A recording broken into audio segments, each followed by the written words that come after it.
आज मनोहर लाल जी का घर मेहमानों की चहल पहल से भरा हुआ था, क्योंकि उनके घर में नई बहू विशाखा का गृह प्रवेश हो रहा था। सब नई बहू के आने से बहुत खुश थे और ये खुशी राहुल के चेहरे पर भी साफ दिखाई दे रही थी। क्या बात है भैया, आज तो आपने पैसे देने में कोई नखरे नहीं दिखाए। इतने सारे पैसे शगुन में दे दिए, इसीलिए ना, ताकि हम आपको जल्दी से भाभी के साथ घर के अंदर आने दे। अच्छा ऐसी बात है, तो लाओ मैं वापस ले लेता हूँ। नहीं नहीं नहीं नहीं, अब तो मैं बिल्कुल वापस नहीं दूंगी। बहुत टाइम से नया मोबाइल फोन लेने के बारे में सोच रही थी। अब इन पैसों से तो मैं अपने लिए नया मोबाइल फोन लाऊंगी भैया। स्वाति बेटा, तुम्हारी भाभी बहुत देर से द्वार पर खड़ी है, उसे अंदर तो आने दो पहले, बाद में दोनों भाई बहन लड़ते झगड़ते रहना। आओ बहू, भीतर आओ, घर में तुम्हारा स्वागत है। सदा सुहागिन रहो, दूधो नहाओ, पूतो फलो। सब लोग विशाखा को अंदर लेकर जाते हैं। विशाखा की मुंह दिखाई की रस्में शुरू हो जाती हैं। पूरा दिन मेहमानों की चहल पहल में बीत जाता है। अभी कितनी देर और यहाँ बैठना है, मैं बहुत थक गई हूँ, मुझे रेस्ट करना है। हाँ हाँ बहू, क्यों नहीं, एक काम करो, मेहमान तो वैसे भी लगभग जा ही चुके हैं, बस खाने की तैयारी हो रही है। तुम कुछ खाकर ही अपने कमरे में चली जाना। स्वाति बेटा, भाभी के लिए खाना ले आओ। जी माँ। भाभी चलो आप कमरे में बैठो, मैं आपके लिए खाना लेकर आती हूँ। विशाखा कमरे में जाकर बैठ जाती है। उसकी ननद स्वाति उसके लिए खाना लेकर जाती है। स्वाति, ये सब क्या है? मैं ये सब नहीं खाती हूँ। आपके लिए क्या बनवा दो, आप बता दो, कौन सी सब्जी खाओगे वही बन जाएगी। मेरे लिए तो चिकन बिरयानी वगैरह कुछ बनवा दो, साथ में तरी वाला मटन। भाभी आप नॉनवेज खा लेते हो? हमारे घर में ये सब नहीं बनता, हम लोग नॉनवेज नहीं खाते हैं। क्या यहाँ पर नॉनवेज नहीं बनता? पर मुझे तो रोजाना नॉनवेज खाने की आदत है, मैं नॉनवेज खाए बिना नहीं रह सकती। अगर तुम लोग नहीं बना सकते तो मैं खुद ऑर्डर कर लेती हूँ। रुको मैं ऑनलाइन मंगाती हूँ, मुझे बहुत भूख लगी है। विशाखा, तुम्हारे तो मम्मी पापा कह रहे थे कि तुम्हारे घर नॉनवेज नहीं बनता, फिर तुम नॉनवेज कैसे खाने की बात कर रही हो? मम्मी पापा ने तुम्हें मेरे बारे में नहीं बताया होगा, पर मुझे नॉनवेज खाने की आदत है, शायद वो भूल गए होंगे। अब रुको मैं अपने लिए पहले डिनर ऑर्डर कर लूं। विशाखा अपने लिए डिनर ऑर्डर करती है और अपनी अटैची में से एक बोतल निकालती है। स्वाति, मेरे लिए कांच का ग्लास ला दोगी? राहुल, तुम पियोगे क्या? मैं थोड़ी ड्रिंक ले रही हूँ, बहुत थकावट हो रही है तो सोच रही हूँ ड्रिंक ले लूं, उससे थोड़ी थकावट भी दूर होगी और नींद भी अच्छी आएगी। तुम शराब पीती हो? मुझे ये बात नहीं पता थी। राहुल भैया, भाभी की अटैची में सिगरेट की डिब्बी भी है। भाभी, आप सिगरेट और शराब भी लेते हो? हाँ लेती हूँ, तो इसमें हर्ज क्या है, ये तो मेरे शौक है। क्या हमें किसी चीज का शौक नहीं हो सकता? लाओ एक सिगरेट भी पी लेती हूँ, अब दिख गई है तो मैं सिगरेट के बिना भी नहीं रह सकती। तभी राहुल की बुआ और मौसी आ जाते हैं और वो विशाखा को शराब और सिगरेट पीते हुए देख लेते हैं। हे भगवान, नई बहू रानी तो यहाँ सिगरेट और शराब पी रही है। बहू, तुम इन चीजों का भी शौक रखती हो? कौशल्या दीदी ने तो हमें ये बात बताई नहीं। कैसी बहू है, देखो तो कितने गंदे शौक है। तभी विशाखा का ऑनलाइन फूड ऑर्डर आ जाता है। आंटी जी, आपके घर का ऑर्डर था विशाखा के नाम से। इस समय विशाखा बहू के नाम से खाने का ऑर्डर है? क्या है भैया इसमें? आंटी जी, एक चिकन बिरयानी, एक मटन करी और रोस्टेड कबाब है चिकन के। विशाखा बहू ने नॉनवेज ऑर्डर किया है, वो भी इस घर में।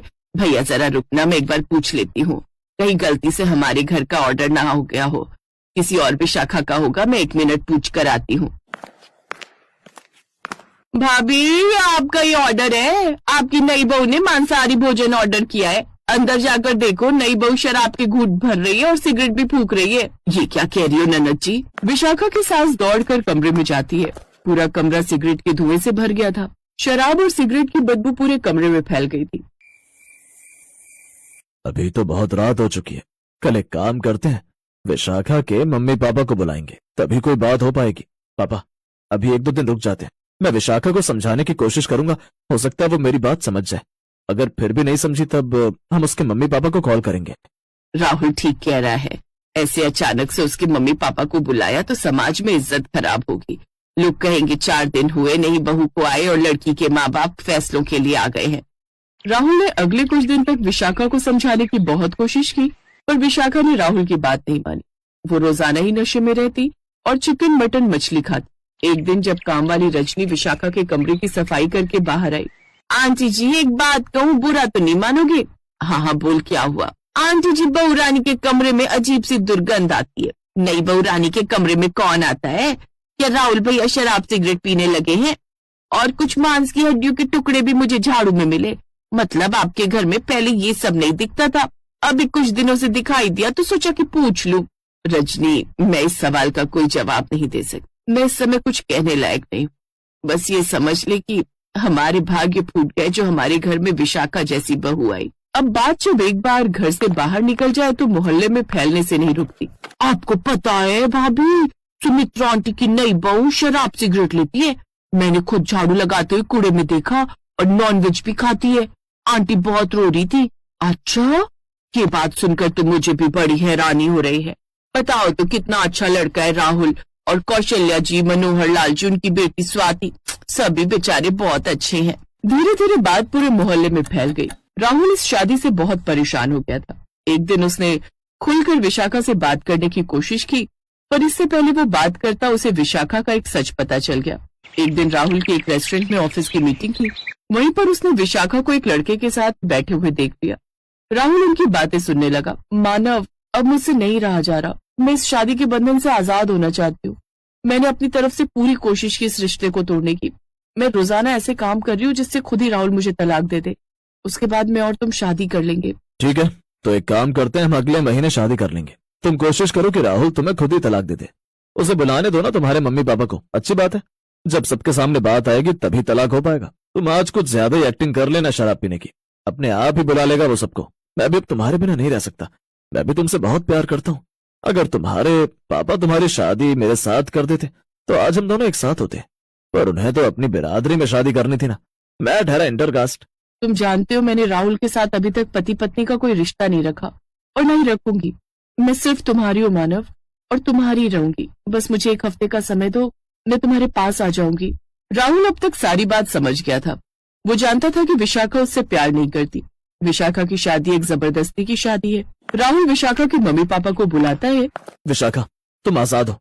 तुम तो मेरी कभी थी ही नहीं, पर तुम मुझे एक बार कहती तो सही, मैं तुमसे शादी नहीं करता और तुम्हें सब नाटक करने की जरूरत पड़ती नहीं।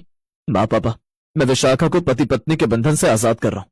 विशाखा, तुम जैसे चाहती हो उससे शादी करो। मेरी तरफ से तुम आजाद हो। Thank you Rahul, thank you so much. Mummy papa, एक बार मैंने आपके कहने पर गलत डिसीजन ले लिया, पर अब नहीं। मैं मानव से शादी करने जा रही हूँ। मैं मानव के साथ बहुत खुश रहूंगी। सॉरी राहुल, मैंने तुम्हें बहुत हर्ट किया। माँ जी, पापा जी, स्वाति, आप सब भी मुझे माफ कर देना। राहुल ने मानव को घर पर ही बुला लिया था। स्वाति मानव के साथ बाइक पर बैठकर चली जाती है। राहुल की दूसरी शादी होगी, पर बहुत मुश्किल से होगी, क्योंकि शादी होने के बाद जब शादी टूटती है तो बहुत मुश्किल से दूसरी शादी होती है।